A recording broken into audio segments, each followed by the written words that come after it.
Bwana Yesu asifiwe. Bwana Yesu asifiwe. Amen. Haleluya. Kwa lazima uweze kujitathmini. Lazima uwe mtu wa kuangalia. Kama kuna mahali unatamani kwenda, kama kuna mahali unataka kufika, lazima haya maswali mawili ujiulize. Ni mahali gani wewe umetoka? Ni mahali gani wewe upo? Na ni mahali gani wewe unakwenda? Itakusaidia kufika unapokwenda. Itakusaidia kufanikiwa unapokwenda. Itakusaidia kuinuka unapokwenda.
unatisha, haulinganisiki hata iweje.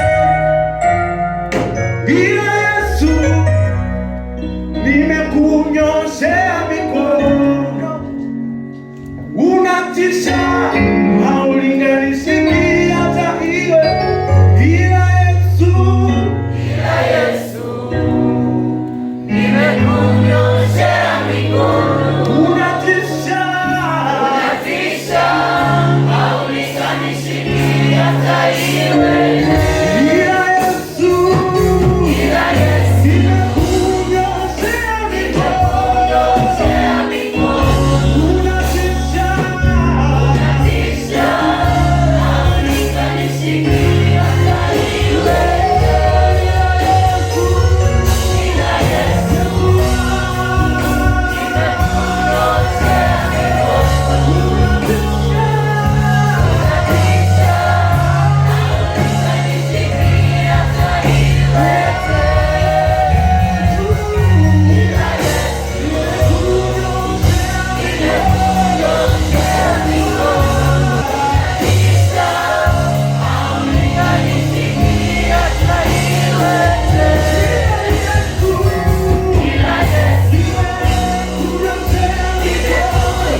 liko jambo unatamani akuhudumie, wachilie moyo wako ili Mungu aweze kuhudumia.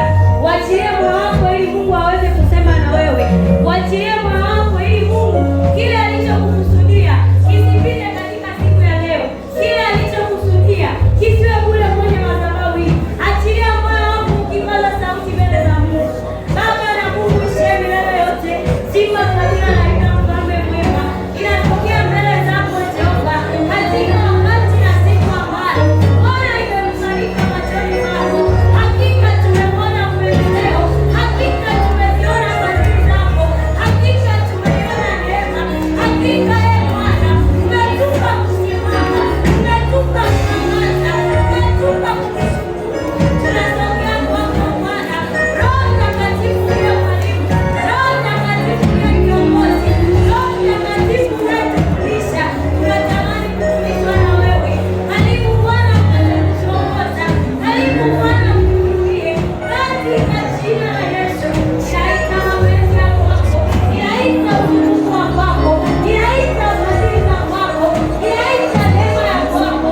Yesu tuhudumie, Yesu tuhudumie, Yesu tuhudumie katika jina la Yesu Kristo. Roho yetu tunaiweka kwako Bwana. Fundisha ndiye mwalimu.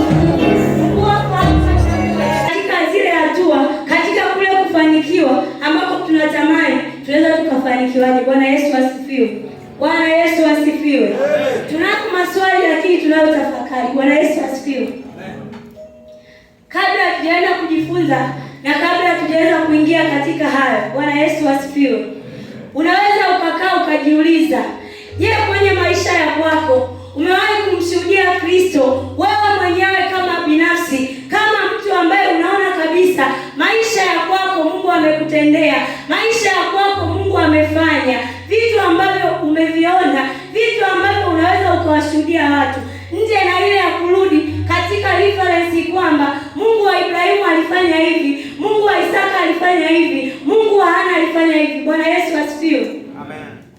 Ni swala la kujitafakari. Ni swala la wewe kuangalia, hivi mimi katika utumishi ambao ninao, hivi mimi katika maisha niliyo nayo, hivi mimi katika namna ambavyo namtumikia Mungu, namna ambavyo naifanya kazi ya Mungu, nimewahi kuona kabisa mahali fulani Mungu amefanya kiasi kwamba inaweza nikasimama hata watu wengine wakajua Mungu amefanya. Bwana Yesu asifiwe. Bwana asifiwe. Hii ni tafakari ya kwako. Hii ni tafakari ya kwangu. Bwana Yesu asifiwe. Ni tafakari ya kwangu kabla tuweza kujifunza kile kitu natamani tukajifunze. Kwa sababu maisha yetu kama Wakristo, kama hatuwezi kukaa kwenye hiyo tathmini, kama hatuwezi kuangalia kwenye hiyo hali, tujue mahali tulipo, tuko kwenye hali mbaya, tujue wakati tulionao, tuko kwenye nyakati mbaya, tujue maisha tulionayo, tuko hatarini. Bwana Yesu asifiwe. Bwana Yesu asifiwe. Watu wanapotamani kumwona Kristo kwetu, watu wanapotamani kumwona Mungu maishani mwetu, lazima waone kuna mambo ambayo kwa akili za kibinadamu hayakuwezekana. Lazima waone kuna vitu ambavyo kwa fikra zako hukuweza. Lazima waone kuna mambo ambayo Mungu amekwisha kufanya, hata wewe ukisema amefanya kweli. Amen. Au utakuwa tu ni mtu wa kusema unazingua katika maisha yako, njia zako unafanya mradi umefanya, vitu unafanya kwa mazoea, vitu unafanya kwa ukawaida, vitu unafanya bila tathmini, vitu unafanya kwa sababu tu unafanya. Bwana Yesu asifiwe. Bwana asifiwe. Amen. Tutakwenda katika kichwa kile ambacho natamani tujifunze, kinachosema umetoka wapi na unakwenda wapi. Nimesema somo la leo tunajifunza katika vipengele viwili. Swala la kujitathmini na swala la kujiuliza. Bwana Yesu asifiwe. Tunayo maswali lakini pia tunajitathmini. Na baadaye ukishajitathmini, inaamini kuna kitu utarudi mbele za Mungu na kumwambia. Bwana Yesu asifiwe. Mmoja atanisaidia kusoma katika kile kitabu cha Mwanzo sura ile ya 16 mstari ule wa 5 hadi ule wa 12.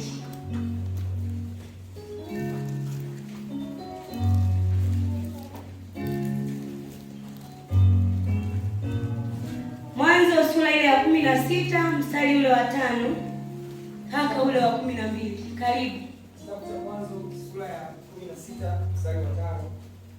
Neno Mungu linasema, Sarai akamwambia Abraham, ubaya ulioupata na uwe juu yako. Narudia, Sarai akamwambia Abraham, ubaya ulionipata na uwe juu yako.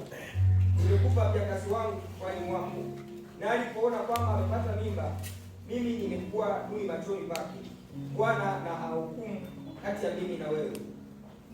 Naye Abraham akamwambia Sarai, tazama mjakazi wako yu mkononi mwako, mtendee lilo jema machoni pako. Sarai akamtesa, naye akakimbia kutoka mbele yake. Malaika wa Bwana akamuona kwenye chemichemi ya maji katikati ya jangwa, chemichemi iliyoko katika njia ya kuendea Shuri. Akamwambia Hajiri, wewe mjakazi wa Sarai, unatoka wapi nawe unakwenda wapi?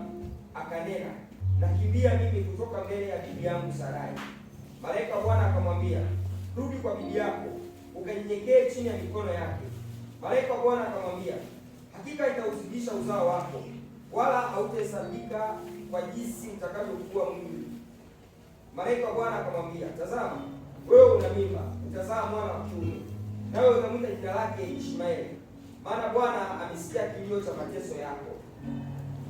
Naye atakuwa kama punda mwitu kati ya watu, mkono wake utakuwa juu ya watu wote, na mkono wa watu wote utakuwa juu yake. Naye atakaa mbele yako ndugu zake, atakaa mbele yao ndugu zake wote. Akalinda jina la Bwana aliyesema naye, wewe u Mungu uonaye, kwani ulisema hata akasema. Akalinda jina la Bwana aliyesema naye, wewe u Mungu uonaye, kwani ulisema hata hapa nimemwona yeye alionaye. Amina. Bwana Yesu asifiwe. Amen. Ninapenda tutumie sana ule mstari wa 8 ambao unasema, akamwambia Hajiri, wewe mjakazi wa Sarai, unatoka wapi na unakwenda wapi? Bwana Yesu asifiwe. Amen. Bwana Yesu asifiwe. Amen. Tunayo maisha yaliyojaa harakati nyingi. Tunayo maisha yaliyojaa mambo mengi. Tunayo maisha yaliyojaa mapambano mengi. Tunayo maisha yaliyojaa safari. Lakini lazima tujue ni mahali gani tumetoka.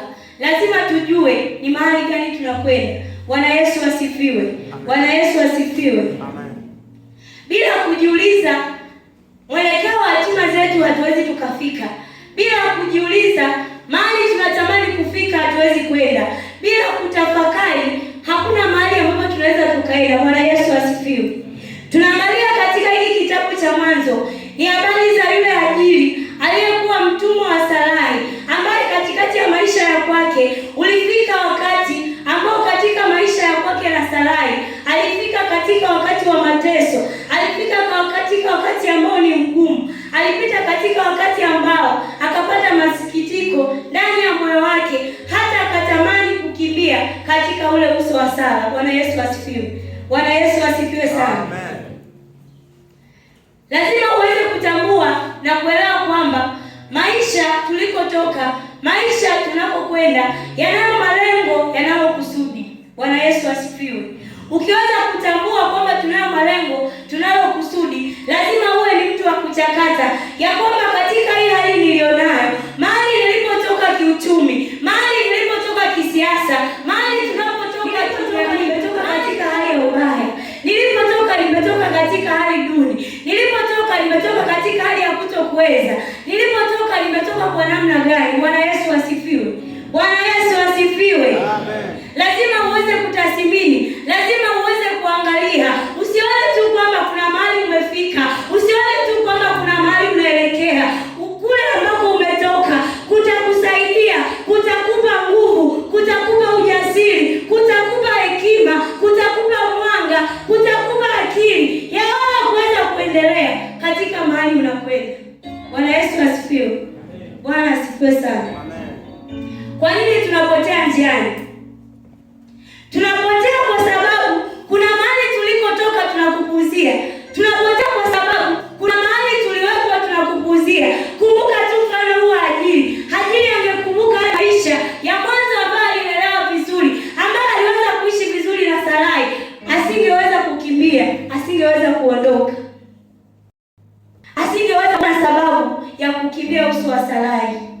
asingeweza kuona sababu ya kuyakimbia yale mateso, kwa sababu lilikuwa liko kusudi la Mungu, kwa sababu lilikuwa liko shauri la Mungu, kwa sababu kuna mambo ambayo Mungu tayari alikwisha kuyaweka. Bwana Yesu asifiwe.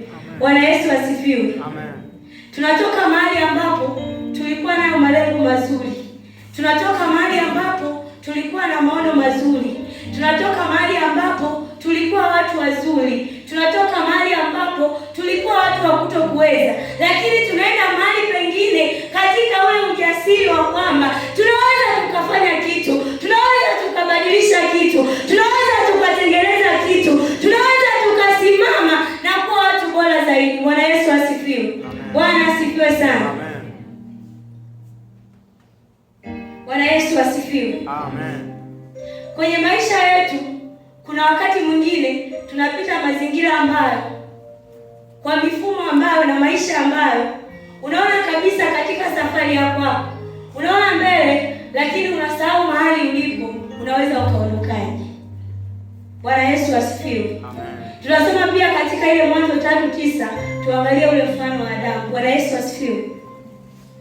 Kama kuna mtu atakuwa amepata, nisomee Mwanzo 3:9.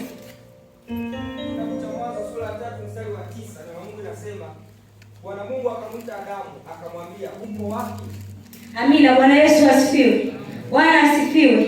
Kusudi la Mungu tangu mwanzo kumweka Adamu kwenye bustani ilikuwa ni Adamu ailime bustani na aitunze. Bwana Yesu asifiwe. Adamu afanye lile kusudi ambalo Mungu alimweka kwenye bustani. Lakini Adamu alipoasi, Adamu alipokosea, Adamu alipopuuzia lile agizo alilowekwa kwenye bustani, ndipo ambapo ule utukufu wa Mungu uliondoka. Ndipo ambapo Mungu alimfukuza kwenye lile kusudi. Bwana Yesu asifiwe. Bwana Yesu asifiwe. Amen. Inawezekana unajiuliza, Mungu alipokuwa anamuuliza Adamu uko wapi, hakumuona. Inawezekana ukawa unajiuliza hivi.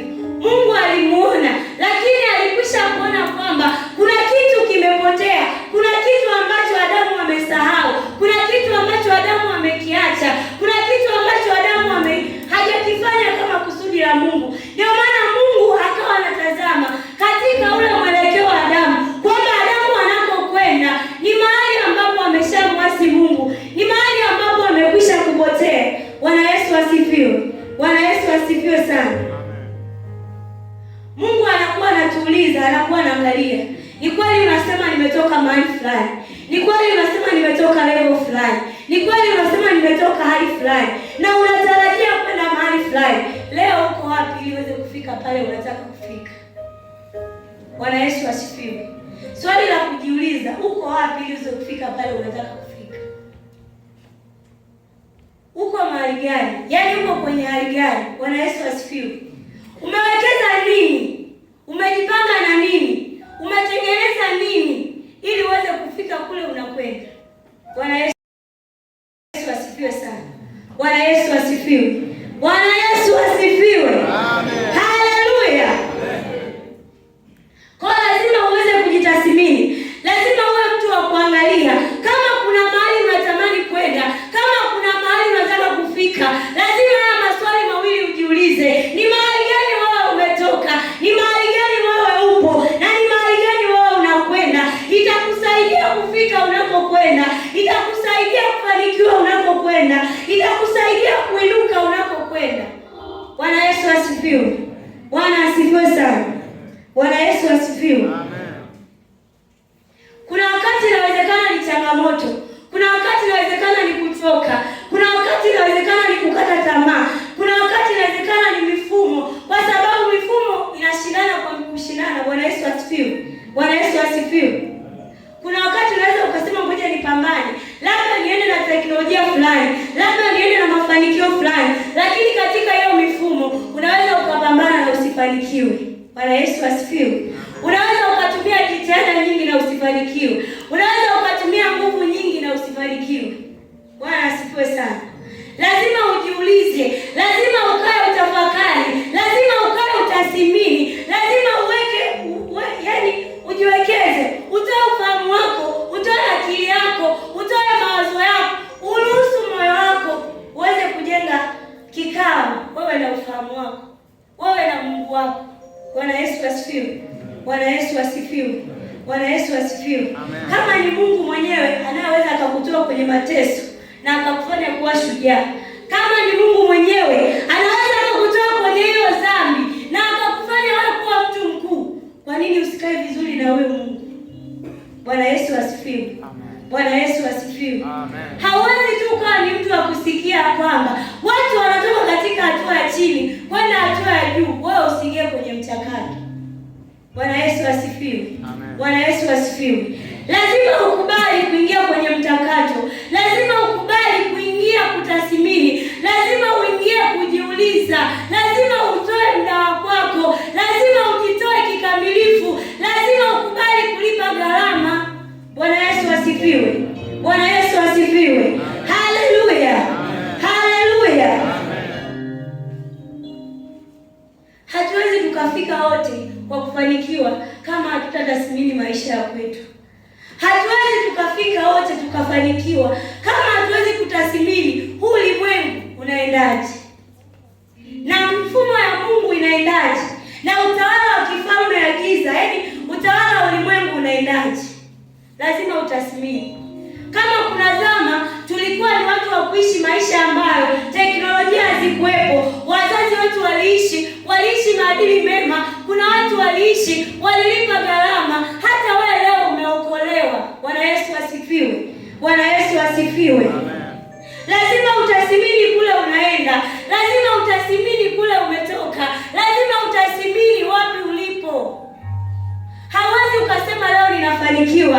Hauwezi ukasema nitakuwa mtu bora. Hauwezi ukasema nitakuwa mtu mkubwa. Bado umelala. Haujaamka usingizini. Haujaamka kufanya nini unatakiwa ufanye. Haujaamka kuwajibika. Haujaamka. Watu wanaamka kumtafuta Mungu, wewe unalala. Watu wanamtafuta Mungu, wewe unasingizia. Hivyo visingizio ndivyo vitakuzuia kule unaenda.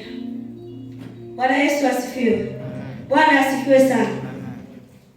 Natamani tukapate kuangalia baadhi ya maswali katika wakati tuliopo na ule wakati tunaenda. Bwana asifiwe sana. Ukirudi katika kile kitabu cha Mwanzo sura ile ya kwanza mstari ule wa 26, kusudi la Mungu tangu mwanzo lilikuwa ni sisi kutawala. Bwana Yesu asifiwe. Lakini inamshangaza Mungu sasa sisi tunatawaliwa. Wakristo wanatawaliwa, hata watu wa ulimwengu wanatawaliwa. Kuna siku wakati ninasoma na kutafakari Biblia kwamba watu wa nuru wanatuzidi busara, watu wa ulimwengu wanatuzidi busara kuliko watu wa nuru. Bwana Yesu asifiwe. Unaweza ukashangaa ni katika hiki kizazi. Unaweza ukashangaa ni katika huu wakati tulionao. Unaweza ukashangaa ni katika huu wakati ambao tunataka kutengeneza baba bora. Ni wakati ambao huu tunataka kutengeneza mtu bora katika kizazi kijacho. Bwana Yesu asifiwe. Bwana asifiwe. Lazima tuangalie, lazima tutambue, na lazima tupate utulivu wa kweli katika Roho Mtakatifu. Lazima tupate utulivu wa kweli katika huyu Mungu aliyetuita. Bwana Yesu asifiwe. Kama tangu mwanzo kusudi la kwake lilikuwa ni sisi kutawala, lazima turudi kwake ambaye sisi ametupa kutawala, ili hayo maarifa, ili hiyo hekima, ili huo ufahamu, ili hizo hatua, ili hayo maono tuweze kuyafikia. Bwana Yesu asifiwe. Bwana Yesu asifiwe sana. Wakati tunajiuliza katika maeneo ambayo tuko wapi kwa sasa, unaweza ukajiuliza maswali yafuatayo. Bwana Yesu asifiwe. Unaweza ukajiuliza tu.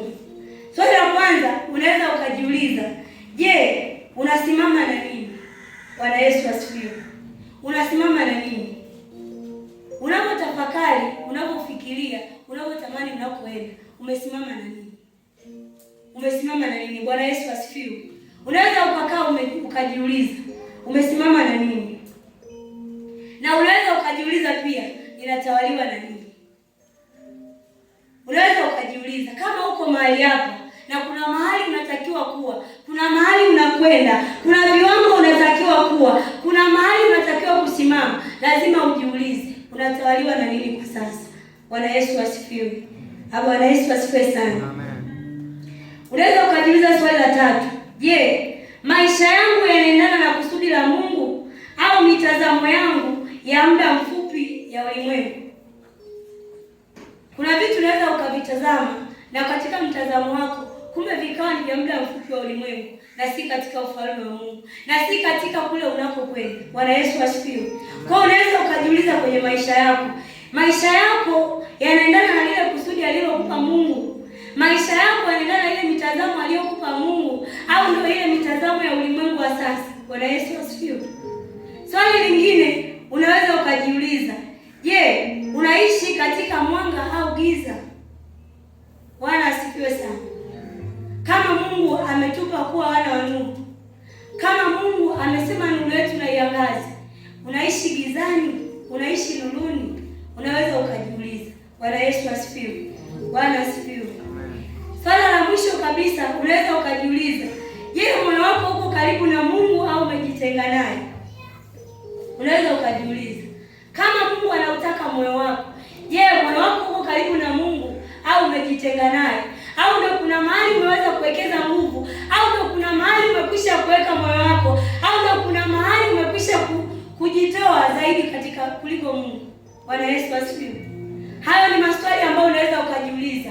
Yatakusaidia wewe kuelewa mahali tulipo. Yatakusaidia wewe kwenda mahali tunakwenda. Yatakusaidia wewe kutafakari hali tulionayo. Yatakusaidia wewe kuendelea katika makusudi ambayo Mungu amekuweka tangu mwanzo. Bwana Yesu asifiwe. Bwana Yesu asifiwe. Amen. Moyo wa Hajiri tumesema katika hiyo mwanzo. Yeye aliingiwa na masononeko, yeye aliingia na masikitiko. Yeye aliona tu ule uchungu. Yeye aliona yale mateso, lakini hakujua ya kwamba ziko ahadi za Mungu. Hakujua kwamba liko kusudi ya Mungu. Ndio maana sauti ya malaika ilimfuata mahali alipokuwa anatafakari, labda kwa kuona kwamba akikaa jangwani yuko salama, akikimbia uso wa Sara yuko salama, lakini sauti ya malaika ikamfuata na kumwambia, unatoka wapi, unakwenda wapi? Bwana Yesu asifiwe. Bwana Yesu asifiwe. Ni swala la kiroho, na ukiangalia hata Mungu alipokuwa anamuuliza Adamu, je, uko wapi? Ni swali kabisa la kiroho ambalo Mungu alikuwa ameona kabisa ya kwamba ule muunganiko wa kwake na Adamu, yale mahusiano ya kwake na Adamu yalikuwa yametoweka. Bwana Yesu asifiwe. Bwana asifiwe sana. Tutakwenda kuangalia mashujaa wachache kwa ufupi. Wako wengi sana kwenye Biblia ambao unaweza ukaona maisha yao, mahali alipokuwa yametoka, mahali walipokwenda na mahali walipokwenda kufika. Kusudi la sisi kujifunza juu ya hiki kichwa ni sisi kutathmini juu ya maisha tulionayo, ni sisi kutathmini juu ya zile hatima tunaendea, ni sisi kutathmini juu ya kule tunaenda. Maana hatima ambayo tunayo mbele yetu, yale malengo ambayo tunatamani kuyafikia, hatutaweza kuyafikia mpaka tuweze kutathmini, mpaka tuweze kuendelea kujua tumewekeza nini mpaka leo, tumefikia wapi mpaka leo, tumejiandaa nini mpaka leo. Bwana Yesu asifiwe. Bwana asifiwe sana. Amen. Katika kile kitabu cha Samueli wa kwanza, ile sura ya 16 na 7, unaweza ukaisoma sura ya 16 yote, utakutana na habari za Daudi. Daudi huyu ambaye alikuwa mchunga kondoo.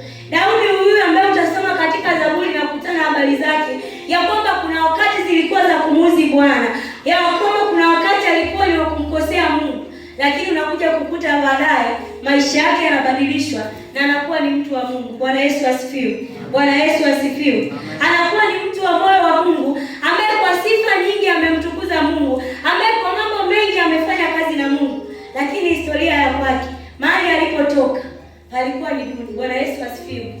Mahali alipotoka alikuwa kumwasi Mungu. Bwana Yesu asifiwe. Lakini Mungu akaja kuibadilisha ile historia. Mungu akaja kubadilisha yale maisha yake. Mungu akaja kubadilisha zile ndoto zake. Mungu akaja kumfunulia ni mahali gani anatakiwa kwenda na ni kitu gani anatakiwa kufanya. Bwana Yesu asifiwe. Unaweza ukajua mahali unatakiwa kwenda lakini usijue cha kufanya. Bwana Yesu asifiwe. Kwa lazima Mungu mwambie, lazima umtafute Mungu, lazima ujiwekeze kwa Mungu ili akusaidie hata kule unakokwenda, ukalifanya lile ambalo likusudi, hata pale unakwenda ukafanya kile kitu ambacho Mungu amekuagiza. Bwana Yesu asifiwe. Bwana asifiwe sana. Tunarudi hata kwa mfano wa Adamu. Katika hiyo Mwanzo 3:15 utakutana na habari za Adamu ambaye alimwasi Mungu. Lakini huyo Adamu alipomwasi Mungu, Mungu alimfukuza bustanini, Mungu akamfukuza kwenye ufalme wake. Lakini katika hiyo Mwanzo 3:15 ahadi za Mungu zinarudi kuja kutoa wokovu kupitia uzao wa Adamu, na kuna watu walikuja kuokolewa. Bwana Yesu asifiwe! Bwana Yesu asifiwe! Bwana asifiwe! Haleluya! Kwa lazima uweze kutambua kwamba inawezekana ulipo haujajiamini wala haujaona kuthamini kwamba yuko Mungu anayeweza kukubadilisha, yuko Mungu anayeweza kutengeneza, yuko Mungu anayeweza kuiondoa. Inawezekana unajiona katika mahali ulipo ya kwamba wewe ni wa kawaida sana, ya kwamba wewe ni wa level hizo, lakini yuko Mungu ambaye anaweza kutoa mahali ulipo akakupeleka unapokwenda. Bwana Yesu asifiwe! Bwana Yesu asifiwe sana. Amen. Tunakuja kuangalia hata katika kitabu cha Esta. Unakuja kuangalia mfano wa Esta. Esta alikuwa ni mtoto yatima, mtoto ambaye alipelekwa kama mfanyakazi. Lakini mahali alipopelekwa ili ufalme wa Mungu udhihirishwe, ili kusudi la Mungu liweze kudhihirishwa. Yeye ndiye baadaye alikuja kugeuza taifa la Wayahudi wakaokolewa. Bwana Yesu asifiwe! Bwana Yesu asifiwe! Leo ninakupa moyo wewe, ninakushauri wewe, na ninakukumbusha mwenzangu, inawezekana uko mahali hapa, wewe ndiye mtu wa kwanza kuweza kufika level uliofika. Wewe ndiye mtu wa kwanza kufika mahali ulipofika, mahali hapo Mungu amekuweka ili ufalme wake utimizwe. Bwana Yesu asifiwe! Kwa lazima utambue mahali ulipo aliyekuweka ni Mungu, mahali ulipo aliyekuchagua ni Mungu, amekuweka hapo ili utimize ufalme wake. Bwana Yesu asifiwe! Kinachomshangaza Mungu ni wewe pale ambapo unalala, ni wewe pale unapokosa kujiuliza, ni wewe pale unapokosa tathmini, ni wewe pale unaposhindwa kutambua ya kwamba hivi mimi mpaka nilipo hapa, mpaka hii nafasi Mungu umenipa, mpaka hiki kitu Mungu umenipa mimi nisome miaka 4, umenipa nisome miaka 3, umenipa nisome miaka 2, hata kama umesoma mwaka mmoja, lakini Mungu alichokupa hicho, unajua kwamba ufalme wake lazima utimizwe. Bwana Yesu asifiwe! Bwana Yesu asifiwe! Amen. Ukisoma Biblia ni wengi sana, ukitaka kufuatilia, nikupe mfano wa mwisho juu ya yule mwizi msalabani. Bwana Yesu asifiwe! Zilikuwa dakika za mwisho kabisa ambazo yeye alikubali kumkiri Kristo, ambaye yeye alijitoa kwamba Kristo ni Bwana na Mwokozi kwenye maisha yake. Zilikuwa dakika za mwisho sana. Alikuwa ni mwizi aliyehukumiwa kama mtu msalabani, lakini wakati wakiwa na Bwana aliweza kukiri na aliweza kumwonya hata mwenzake kwamba usiweze kushindana na huyu. Bwana Yesu asifiwe! Bwana Yesu asifiwe! Alimkiri Kristo kwenye dakika za mwisho sana, kwa wakati wa mwisho sana, lakini maisha yake yalibadilishwa pale. Ahadi ya Mungu ikasimama ya kwamba utakuwa na mimi peponi. Bwana Yesu asifiwe! Bwana Yesu asifiwe! Haleluya! Inawezekana kabisa maisha yako unaishi katika ukawaida, unaishi katika mazoea, unaishi katika namna ambayo unajiona bado muda unao, unajiona bado wakati unao, lakini sauti ya Mungu inaanza na kubadilisha maisha yako. Tathmini ya Mungu kwako anakuhitaji ili uweze kusimama. Mungu anatamani kuona hata kwa dakika hiyo moja, hata kwa siku hiyo moja, hata kwa wakati huo moja unakubali kubadilisha maisha yako. Bwana Yesu asifiwe! Bwana Yesu asifiwe! Amen. Nitaomba tusimame.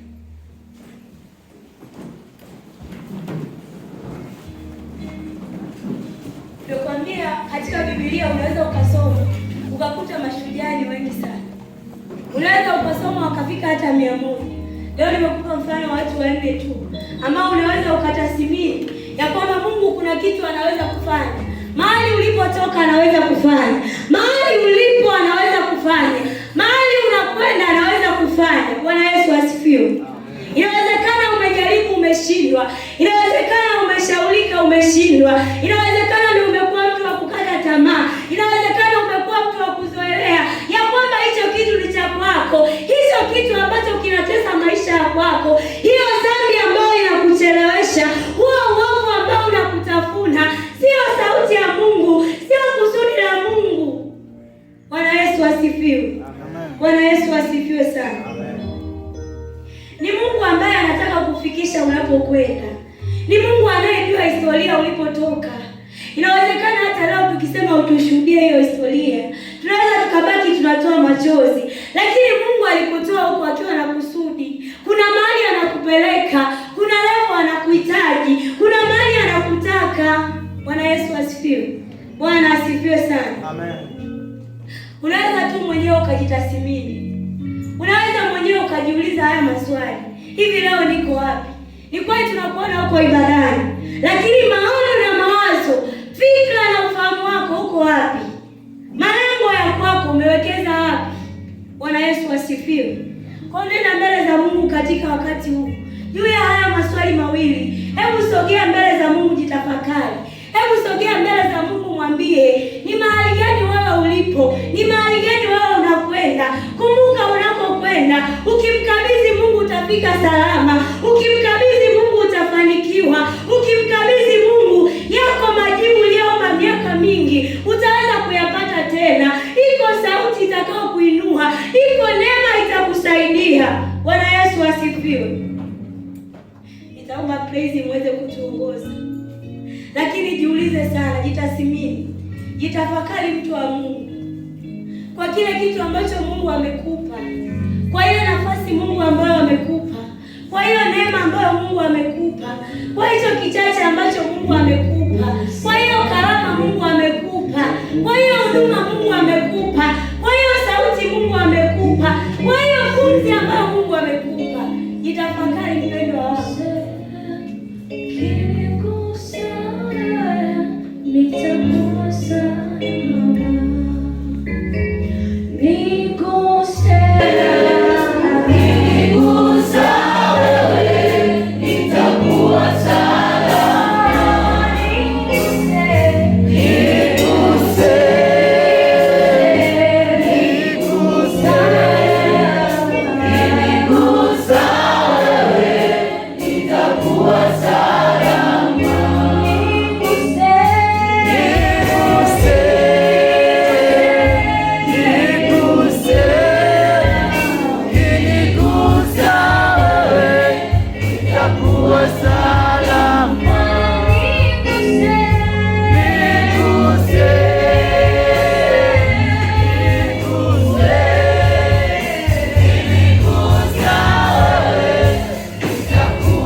watu wangu wanaangamia kwa kukosa maarifa.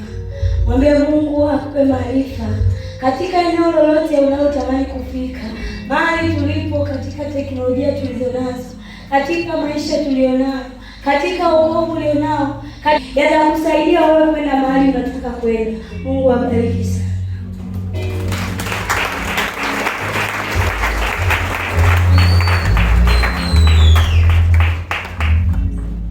Bwana Yesu asifiwe. Amen. Basi tunaweza tukaketi. Wakati huu sasa niwaombe wageni wetu wapendwa kabisa